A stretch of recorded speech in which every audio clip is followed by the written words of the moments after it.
Ma'am আমি না খুব টেনশনে আছি, টেনশনের মধ্যে থেকে তোমাকে ফোন করেছি, আমার একটা প্রবলেম হয়েছে, তুমি আমাকে সলভ করে দাও। আরে বাবা টেনশন করছিস কেন, বল কি প্রবলেম হয়েছে।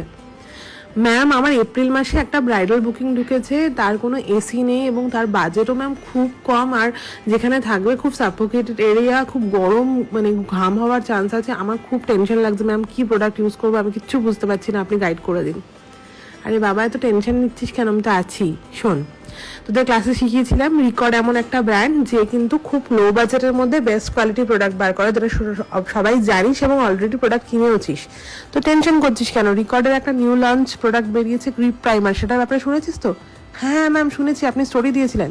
হ্যাঁ, এখন রিকর্ডের সাইটে অফার চলছে, চলে যা তাড়াতাড়ি করে পারচেস করে নে, খুব লো বাজেট ওটা। রিকর্ডের গ্রিপ প্রাইমার আর একটা রিকর্ডের গ্রিপ হাইড্রেটিং স্প্রে, এটা দুটো প্রোডাক্ট অবশ্যই কিন্তু এই গরমকালের যত ব্রাইড আছে কিটের মধ্যে রাখবি।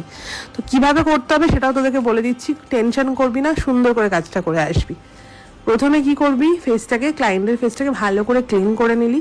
ক্লিন করে নেওয়ার পর রিকর্ডের যে গ্রিপ স্প্রেটা বেরিয়েছে, গ্রিন কালারের বটল হাইড্রেটিং স্প্রেটা, ওটা একবার ফেসে স্প্রে করে নিলি।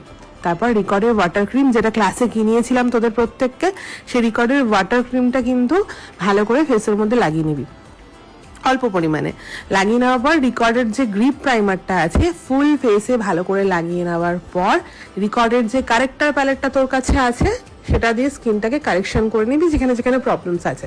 তারপর রিকর্ডের ম্যাট ফাউন্ডেশন আর একটা রিকর্ডের রেডিয়েন্ট ফাউন্ডেশন আছে। তো এই ক্ষেত্রে ম্যাটটা ইউজ করা বেস্ট, যেহেতু তুই বলছিস সেখানে প্রচন্ড সাফোকেশন আছে।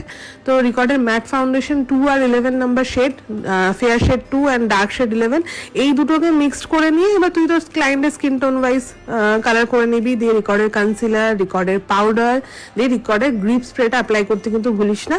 তারপরে ওয়াটার স্প্রে করতেও পারিস, যদি ওয়াটার স্প্রে না থাকে তাহলে তুই কিন্তু ডাইরেক্ট যে রিকর্ডের লাস্ট যে ফিক্সারটা বেরিয়েছে ওটা কিন্তু অ্যাপ্লাই করতে ভুলিস না। আর আমাকে করে জানাস কিন্তু কেমন রেজাল্ট হলো। আর শোন শোন শোন, আর একটা কথা, ক্লায়েন্টকে কিন্তু অবশ্যই বলবি অন্তত একটা ফ্যানের সামনে সবসময় থাকতে, ছোট হ্যান্ড ফ্যানগুলোও নিয়ে রাখতে পারে, বা একটা টেবিল ফ্যানের সামনে যদি থাকে তাহলে খুব ভালো হয়, তাহলে মেকআপটা অনেক বেশি লং লাস্টিং হবে। ঠিক আছে, আর ভালো করে কাজ